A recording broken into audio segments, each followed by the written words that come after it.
Idol worship and the form of God. What does the Bible really say about worshiping idols?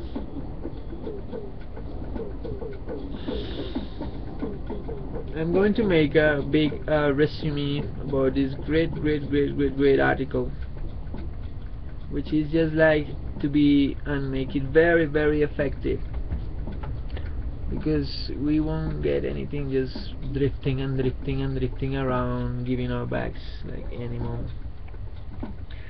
So Satyaraja Dasa is saying that very nice. Let's see, question: what exactly is idol worship? Why does the Bible condemn it? And who is an idol worshipper? In the Bible, God say, "Thou shalt have no other gods before me," in the Exodus 23. This is the Lord's preface to His famous proscription of idol worship, and a significant preface it is. The implication is that the people of Israel were fashioning idols of entities other than God and worshipping those idols. The classic example is the example of the golden calves. But there is no restriction on worshipping His image, only on making idols of other gods. The Supreme Lord says something similar in the Bhagavad Gita 9:23. Those who are devotees of other gods and who worship them with faith actually worship only me. O son of Kunti, but they do so in a wrong way. Now let us continue with the biblical statement against idol worship. Thou shalt not make unto thee any graven carved image, or any likeness of anything that is in the sky above, or that is on the earth beneath, or that is in the water under the earth. Thou shalt not bow thyself to them, nor serve them, for I, the Lord thy God, am a jealous God. Exodus 24:5. Taking into account the Lord's preface and the last sentence of this verse, we can only conclude that the Lord's restriction is against making an image of a lesser God, for He is a jealous God. We do ourselves an injustice when we take biblical verses out of context. This is the main principal point of this discussion. To those who do not understand Krishna, or who are partial to Jesus. Yeah. Taking into account the Lord's preface and the last sentence of this verse, we can only conclude that the Lord's restriction is against making an image of a lesser God, for He is a jealous God. We do ourselves an injustice when we take biblical verses out of context. The Lord evidently did not want the people of Israel to carve a form of some lesser God, which seemed to be their tendency, the example of the golden calf. But the Lord never says, "Do not carve a form of me." Obviously, His restriction was more against worshipping lesser gods than against carving forms. Idol worship means worshipping someone other than the Supreme Personality of Godhead. But what if we could worship the form of the Supreme Lord? Some people argue that the Lord is beyond form. They say that God is unlimited, and so cannot be confined to some form. But since everything is God's creation has form, how can God have no form? The creation would have something God doesn't. That would mean that God is less than His creation, or in other words, that the complete is incomplete, which is simply illogical. The complete whole must contain everything within and beyond our experience, otherwise He cannot be complete. Besides, all the great scriptures of the world instructs us to love God. How can we love something formless and void? That's impossible. We are all persons, and we want to love other persons, not some dark oblivion in outer space. We want personal relationships, and the ultimate relationship is with the Supreme Personality of Godhead. Granted, God's form is not like ours. It is completely transcendental, beyond the limits of sense perception, but it is a form nonetheless. In the Brahma Samhita, Isvara Parama Krishna Sachiranda Vigraha Janadirarit Govinda Sarvakarna Karna. Krishna God is the Supreme Controller. He has a form of eternity, knowledge and bliss. He is the prime cause of all causes.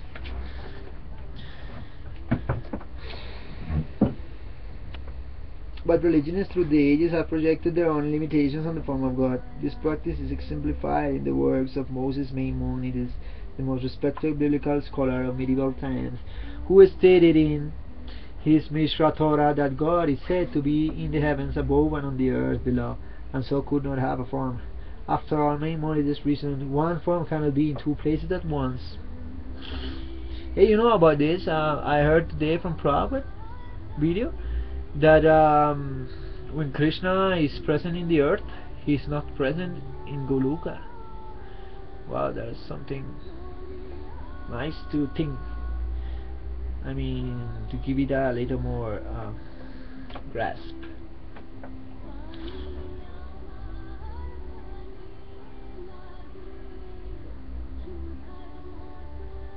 Like this, God may not have a form like Maimonides, a form that cannot be in two places at once.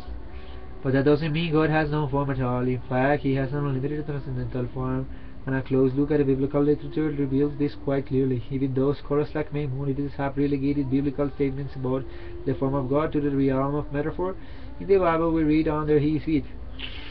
Exodus 24:10, inscribed with the finger of God. In the Exodus 31:18, the hand of the Lord. Exodus 9:3, the eyes of the Lord. Genesis 38:7, the ears of the Lord. Numbers 11.1. Such phrases permeate the biblical literature. Why would the Bible be so misleading as to consistently present God as having a form if in reality He doesn't have one? This would be a dangerous metaphor, to be sure. Rather, the Bible clearly asserts that God has a form, but only the most qualified will ever get to see it.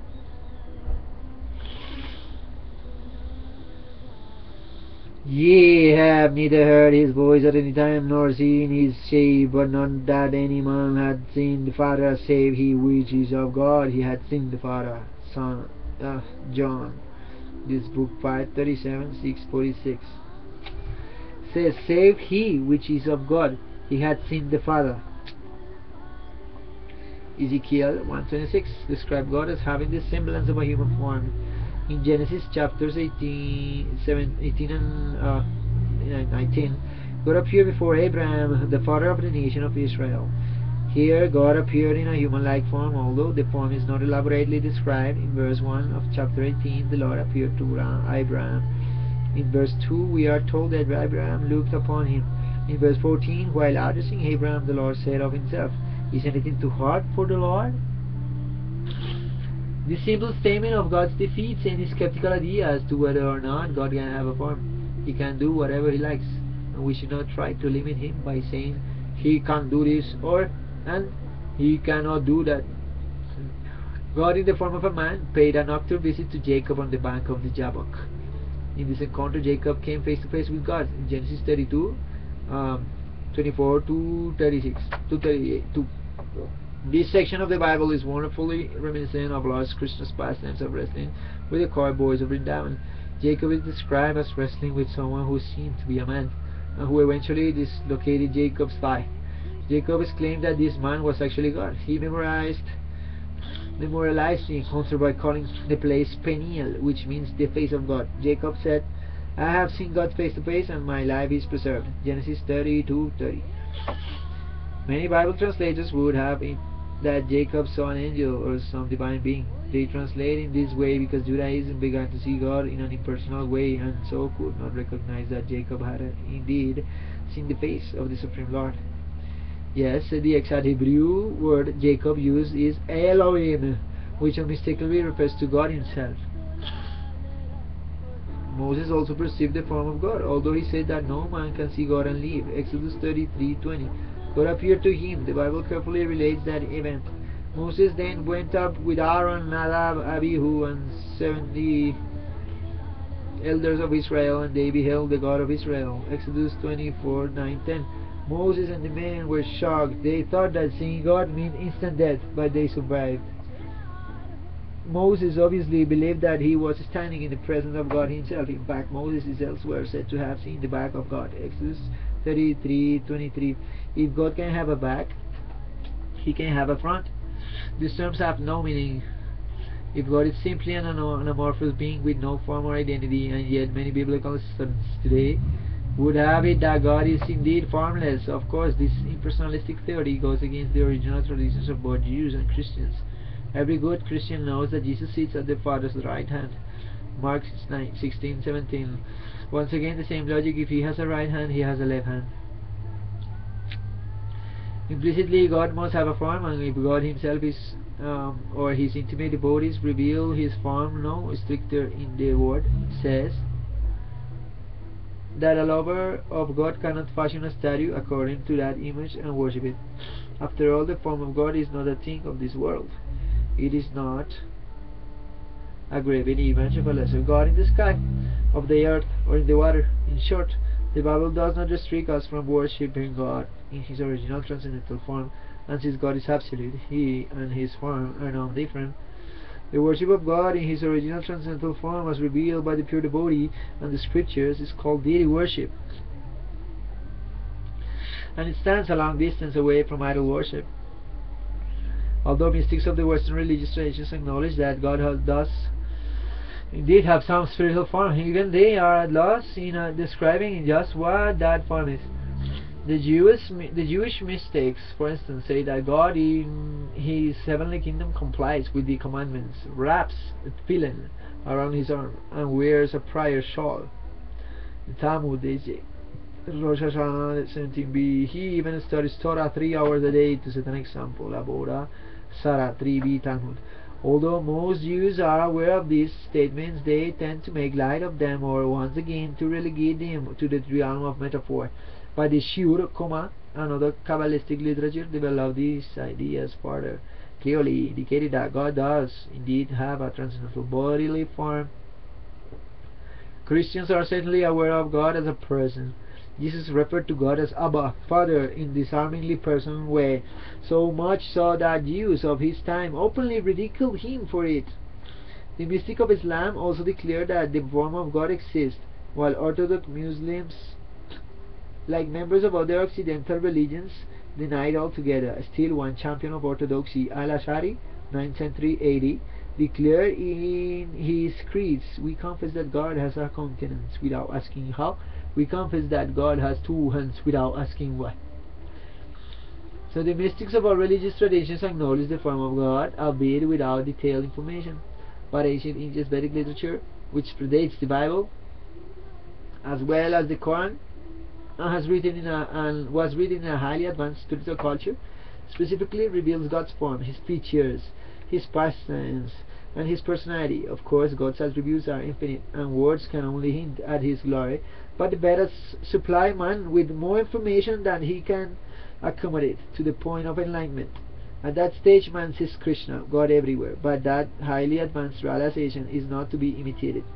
So the Vedas prescribe worship of the deity of Krishna. We may not be able to see spirit, but we can see the deity in the temple. These things help us focus our minds on God, on his original form. And once again, since the Lord is absolute, he is not different from his deity from form in the temple. As the deity, he purifies all onlookers with his transcendental form.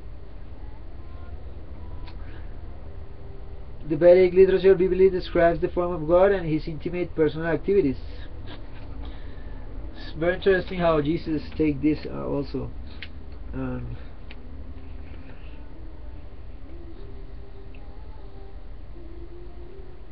Not the Christians.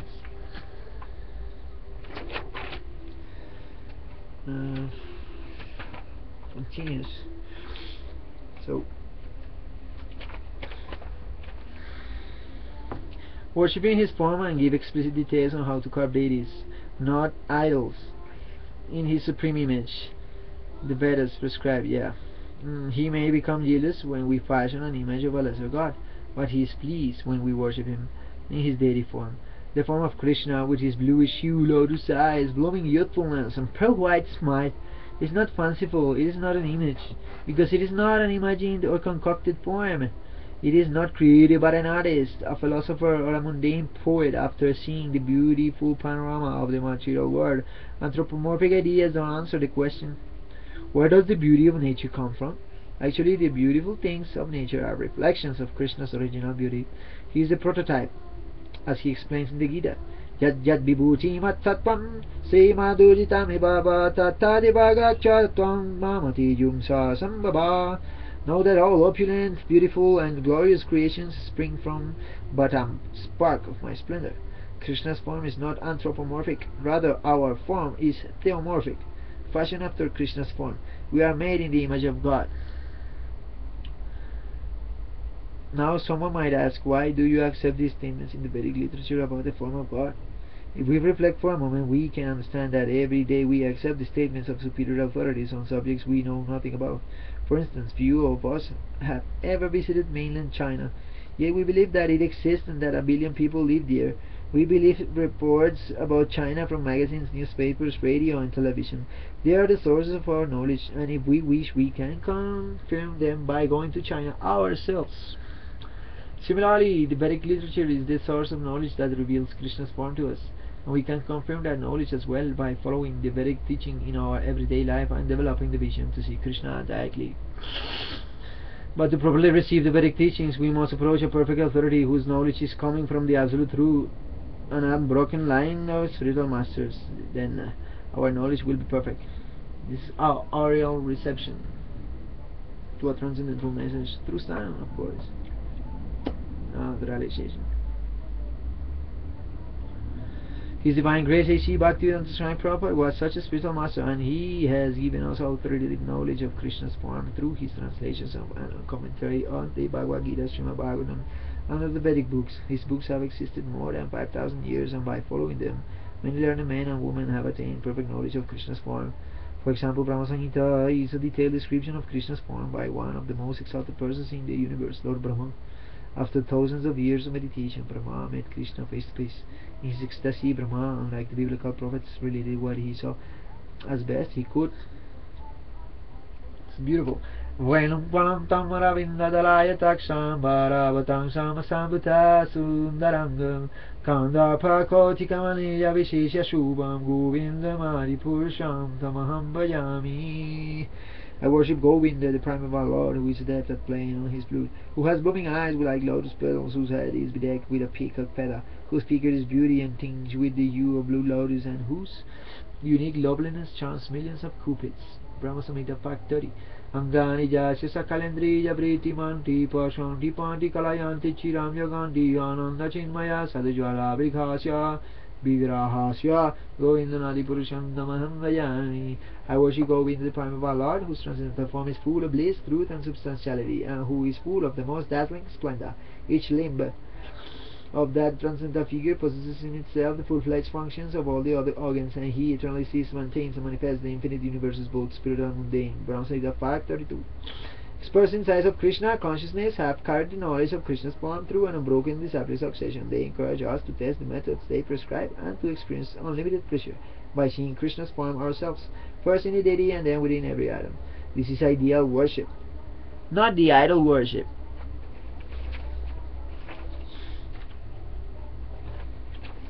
So nice. This is so nice.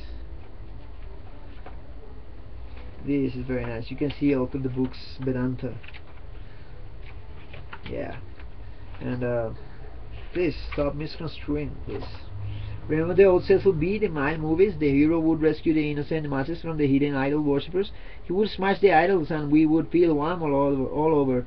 Our beliefs being molded as much by Hollywood as by Saturday or Sunday morning Bible thumpers. We knew that Bible condemned idol worship, and although we may not have been the most ardently religious, we just knew that idol worship was wrong, and we continued reverently watching our TV screen. Meanwhile, we adored Carlton Heston's versions of Moses, Mr. Heston himself being the idol of millions. What exactly is idol worship? Why does the Bible condemn it? And who is an idol worshipper?